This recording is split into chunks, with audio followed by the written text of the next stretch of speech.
Hello students, तो चलिए आज हम लोग शुरुआत करते हैं क्लास 10 के एक्सरसाइज 6.3 के क्वेश्चन नंबर 10 का, जो कि है CD and GH are respectively the bisectors of angle ACB and angle EGF such that D and H lie on sides AB and EF of triangle ABC and triangle EFG respectively. If triangle ABC is similar to triangle FEG, show that CD by GH is equals to AC by FG.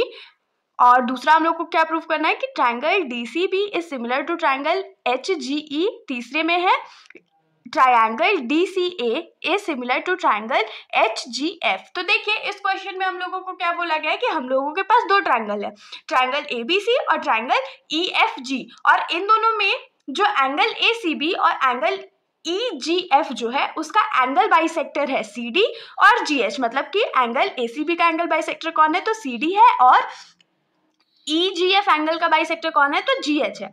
अब इसके आगे क्या बोल रहा है कि CD का point D जो है वो AB साइड पे लाई कर रहा है, और GH लाइन का जो H पॉइंट है वो EF पे लाई कर रहा है. अब हम लोग को एक्स्ट्रा इन्फॉर्मेशन क्या दिया हुआ है कि ट्राइंगल ABC जो है वो सिमिलर है ट्राइंगल FEG के. तो हम लोगों को उसके बाद इतना सारा प्रूफ करके बताना है.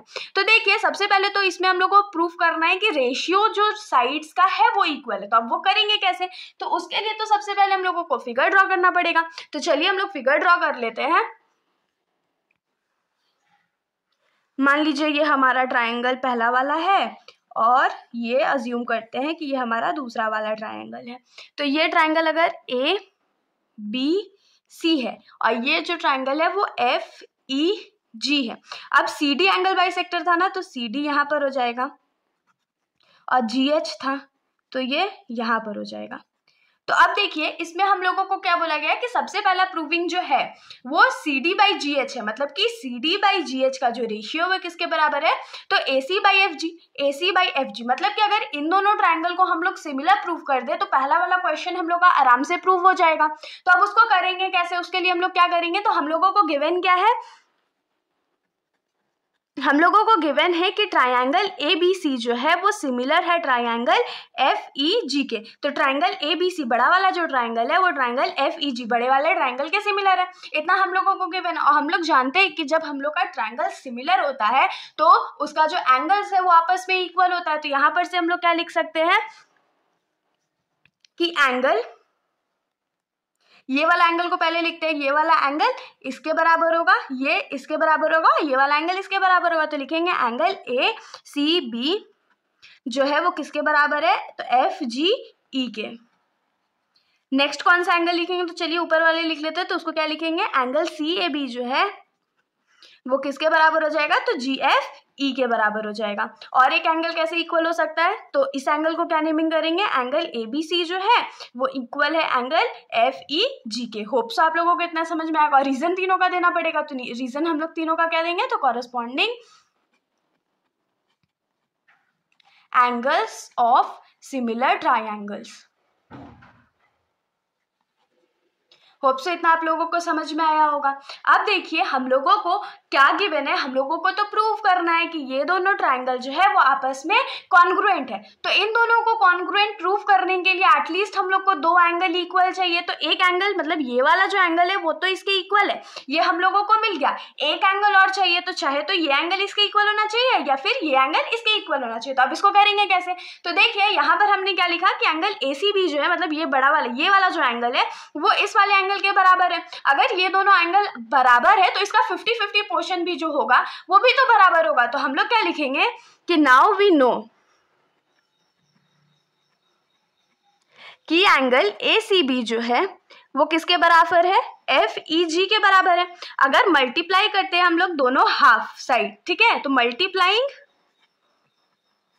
हाफ बोथ साइड्स, दोनों साइड पे हम लोग क्या करते हैं, तो हाफ को मल्टीप्लाई कर देते हैं. तो ये क्या हो जाएगा, हाफ ऑफ एंगल ACB जो है वो किसके बराबर हो जाएगा, तो हाफ ऑफ एंगल FEG के.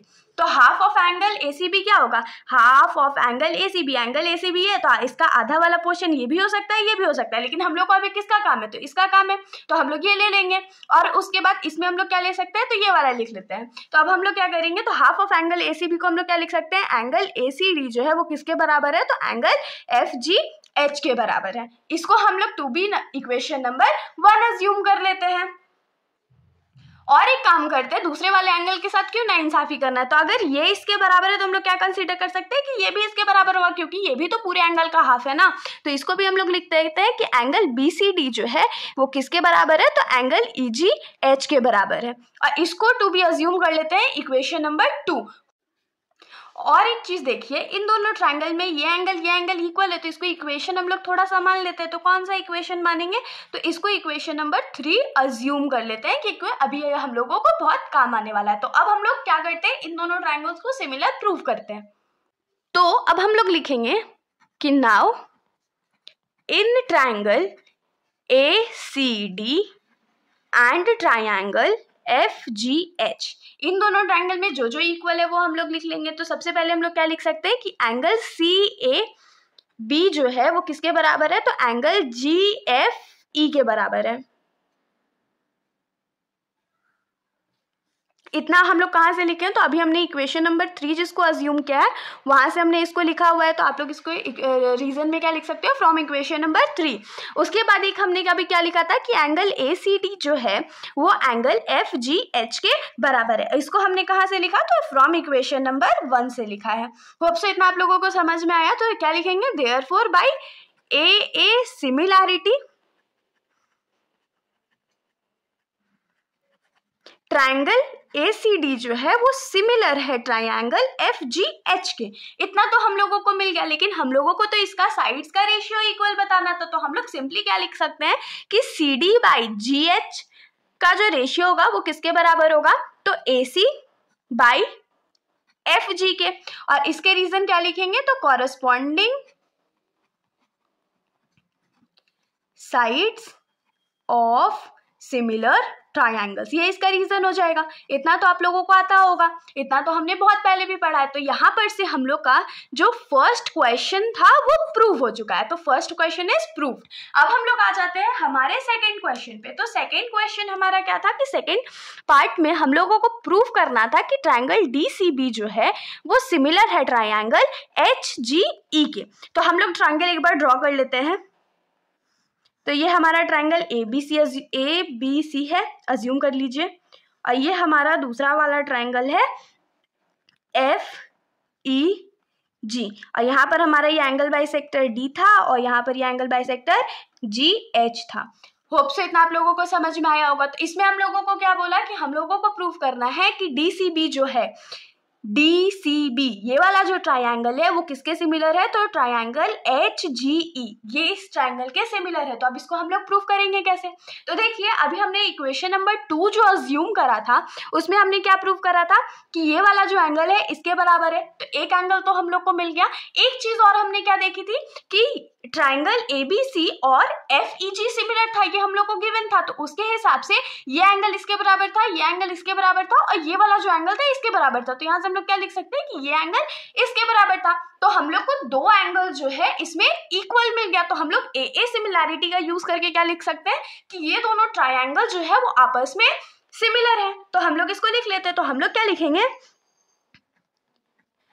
हम लोगों को गिवन क्या था कि ट्रायंगल ABC जो है वो सिमिलर है ट्रायंगल FEG के, ठीक है। तो यहां पर से हम लोग क्या लिख सकते हैं कि एंगल ABC जो है वो किसके बराबर होगा, तो एंगल FEG के बराबर होगा।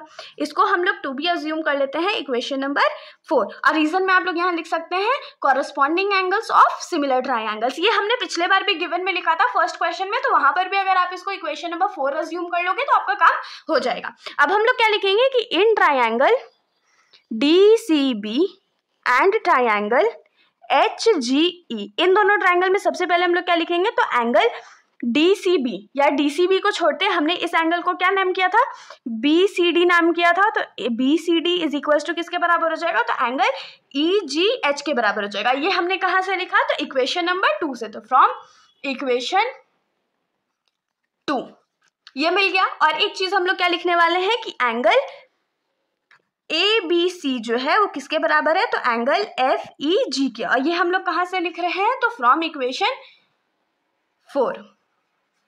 तो देयरफॉर बाय AA